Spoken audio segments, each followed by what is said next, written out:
আমি আমি দাবি করব যে এই কলেজের সর্বকনিষ্ঠ যে কয়েকজন শিক্ষক আছে তার মধ্যে একজন, আমার মনে হয় সর্বকনিষ্ঠ শিক্ষক হিসেবে সবচেয়ে বেশি আদর ভালোবাসা আমি পেয়েছি।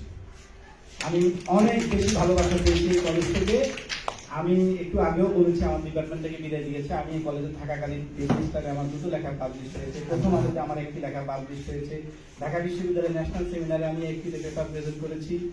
আমি ইয়ারএম ট্রেনিং এখান থেকে গিয়েছি, আমি লিড রিসার্চার হিসেবে সেখানে কাজ করেছি। আমার আরেকটা ইন্টারন্যাশনালি লেখা পাবলিশ হয়েছে, আরেকটা ওয়ার্ল্ড একটা বিখ্যাত একটা জার্নাল আমার একটা লেখা কিছুদিন আগে গিয়েছে। যা কিছু পেয়েছি সবকিছু এই সহকর্মী আমার সামনে যারা আছেন তাদের কারণে। কারণ তারা যদি আমাকে এত স্নেহ এত ভালোবাসা না দিতেন তাহলে আমি কাজ করতে পারতাম না।